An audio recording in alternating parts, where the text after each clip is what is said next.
What's up, guys, and welcome to my review of Clubhouse Games 51 Worldwide Classics, a first-party game from Nintendo that came out last Friday. Funny story is, on Thursday, the game before the day came out, I went into GameStop to pre-order the game, and they literally had one copy, and no one had pre-ordered it. So when I pre-ordered it, I ended up securing the only physical copy they had of the game. This was definitely a game that I would wanted a physical copy of. So we're going to go ahead and look at the menu first. You have single system, local play, and online play. We're going to go ahead and look at one player on the single system. Now when you start the game up, you have this thing called a globe. And on the globe, you can lock all different kinds of game guides, which are little figurines that kind of categorize the games into categories like touch control games or toy competitions. And while you're playing single player, you can actually unlock those guides. You can also see different players from around the world that you played with online on the globe as well. Because when you start the game, you create your own little figurine and place it on the globe. And you can answer little questions like, what's your favorite food? What's your desire? Stuff like that. Now, I don't really see much point in the game guides, but it is kind of a little neat feature and is something to unlock while you're playing single player only. And it's definitely a Nintendo thing. It kind of reminds me of something like the Miiverse.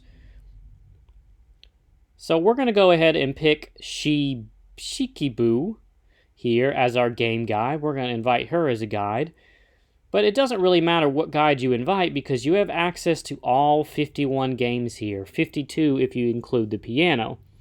And there's definitely a whole lot of variety here. And while you're playing single player, you have medals you can unlock. Like for 4 in a row, you can defeat normal CPU, hard CPU, amazing CPU, and impossible CPU. And you always start with normal CPU, and if you beat that, then you unlock the harder categories. Other games like Hit and Blow might have other objectives like win without duplicate colors or win with duplicate colors.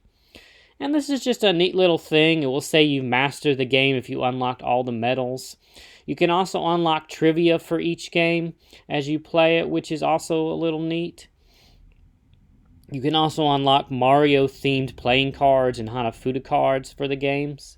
So there is definitely a whole lot to do only if you're just playing single player. And when you start each game, you get a little intro that plays with voice acting. And I'm going to turn on the audio here in just a second so you can hear the little intro. Hare and hounds.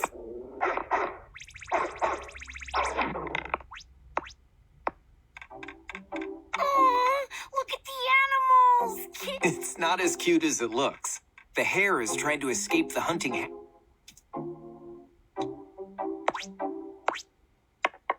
Yikes!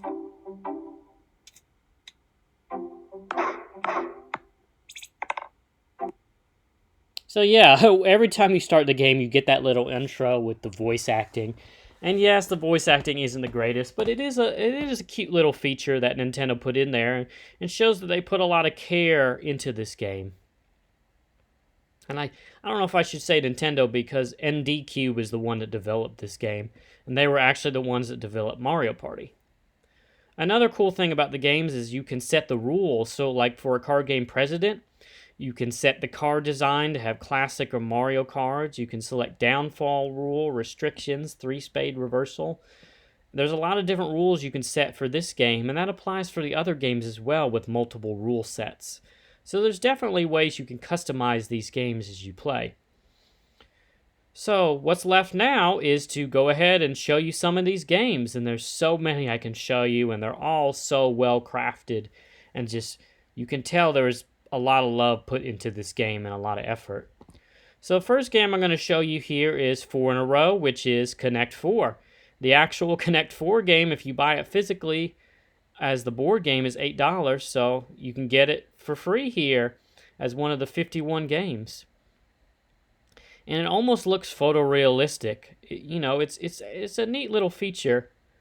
Well, I shouldn't say neat little feature, but it's cool that the graphics are pretty good for this game, There's also the toy games like Toy Baseball. And these games are set up to look like toy figurines or toy sets that you would find in real life. And Toy Baseball was a lot of fun. I kept getting striked out, but it was pretty cool. Other toy games might include toy tennis or toy boxing. You will see toy boxing here in just a second. Oh, I'm sorry, not toy boxing. You'll see toy tennis. Yes, toy tennis is the return of tennis. Toy tennis I actually had a lot of fun with. I was definitely beating a lot of players online. But yeah, you can see how the players kind of move on the board there, just like you would see on like a real toy board. Toy soccer is like that too. It's actually set up like a foosball table. So that's the aesthetic that this game goes with, the toy aesthetic and the tabletop game. You can see here's one of the many card games. This is Speed, and I have unlocked the Mario playing cards, which add a nice little touch to the game. This is definitely a fast-paced game, which I had a little trouble with at first, but each one of these games gives you little tutorials and sets of rules so you know exactly how to play the game. So I learned how to play a lot of new games that I didn't know how to play just by looking at the rules and the screenshots and the tutorials that the game had in there. This is, of course, Texas Hold'em, where you can bet your poker chips. So NDQ made sure that the rules and the tutorials were very easy to understand so that anyone could learn the games at their own pace. And you also have things like assist mode. Like in chess here, the board looks kind of funky because I have the assists on, which show what would happen if you moved a piece. You might get captured if you move there since it's red. And when you click a piece, it will show you where the pieces can move. Games like chess also have things that show you how to play. So it's like I mentioned, it's different tutorials that guide you through the game instead of just a list of rules. There's also some pretty cool foreign games up here, like Hanafuda, which Nintendo actually started out as a Hanafuda card company. So that was cool to see that there. Now, I have no absolute clue how to play this game, even though I read over the rules, but I did read them through quickly, but it seems kind of cool, and I know Hanafuda is really popular in Japan.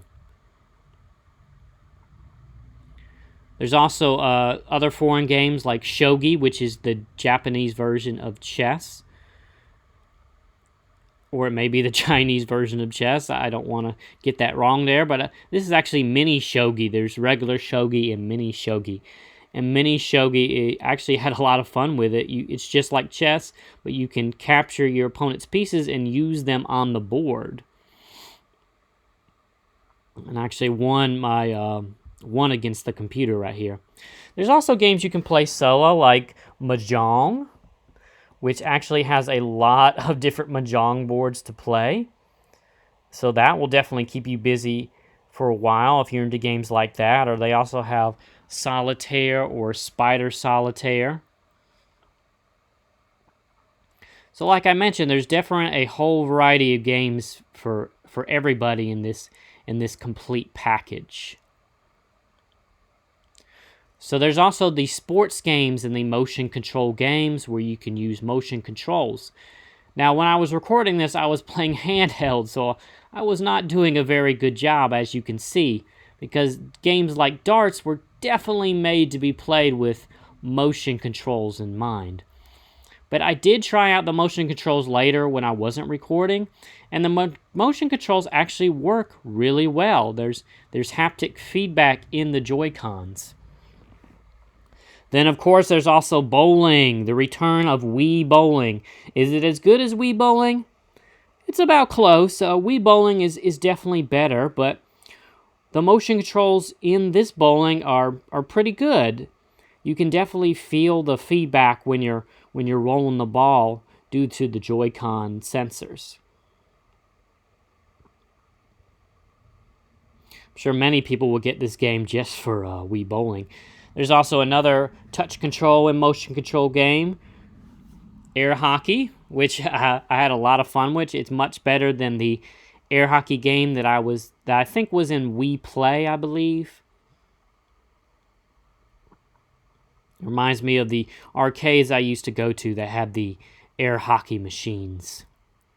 And games like these and bowling can be played with your finger in tabletop mode on the Nintendo Switch as well. So all these games are just crafted with the utmost care to really recreate that board game feeling. And you can tell each game there was a lot of love put into it, like this Chinese checkers game. And I was just really impressed with what ND Cube did with this game. I know they developed other games, like they developed Mario Party 9, and I believe they developed Wii Party as well. Mancala, you can see Mancala here. Mancala is fantastic. I hadn't played Mancala in a long time. They definitely have games up here that people have played for thousands of years, like Mancala, and they have like games like Nine Men's Morris, Hounds and Hares. They also have the last card game, which is basically Uno. I did not realize that the game of Uno was not trademarked. Like, I know Uno's trademarked, but the actual game where you have cards like this and you try to get the last card was not trademarked. So Uno itself is like $5-10 on the eShop, and you can get it as part of one of 51 games in this collection here. Now, there's also games like Shooting Gallery, which you can see this was taken directly from Wii Play, that aren't going to hold your much replay value. Like the Shooting Gallery only has 3 stages, and there's games like Slot Cars that only have 3 stages. So, but these are nice little fun distractions that remind me of the mini games from things like Wii Play. But it's definitely not games you're going to keep going back to. It's really just, hey, what high score can I get? Another highlight of a game, and actually I remember this game. This game was in Mario Party 10. This is 6 Ball. And this is actually a really neat puzzle game. Could actually be a game on its own. You just got to make, it's 6 ball color. You got to make matches of 6 to match the colors up, and the balls will actually fall. They're not stuck together, so when you place them, they can fall down. So there's a lot of strategy with that. So the next thing I got to show you is online play, and you can play with friends or you can play with anyone. And we're going to go ahead and click play with anyone here, where you can challenge players from around the world online. And online actually works really well. I was surprised that it works so well, given that it's a Nintendo game. So you can pick up to 3 games, or you can only pick 1 or 2 games if you want. So if I pick 3 games, the online service will try to find one of these games that someone is playing. And while I've been playing, I've been getting matches fairly quickly. There seems to be a lot of people playing these games. And you can see right away I got a match. I'm matched with 2 other players here, and all I got to do is just wait for another player to show up. Now, if another human player does not show up, the online service will replace it with a CPU player. But someone already joined, so now we have 4 online players ready to play Ludo. All right, let's do it. Now, Ludo is actually this game's version of Sorry, if you've ever played Sorry, where you just roll the dice and you move around the board and try to get all your pieces back to the ending position. And online, like I said, it works really well. I haven't encountered much lag at all. And the only thing I have left to say is that you also have local play, which there's also a mosaic mode where you can put up to 4 switches together to create like a long slot car track or a long piano. It's something that was seen in Super Mario Party, and that's a neat feature. But yeah, overall, I really enjoy this game. I think there's a whole lot of variety here, a whole lot of replay value. You can play online, you can play with friends, you can play with the computer, you can play with local players. There's just a whole lot to do, and I'm really glad that there's a game like this on the Switch, because the Switch needed a game like this, something that you might see from the Wii era. Alright, well, I hope you enjoyed my review, and I appreciate you watching it. See ya.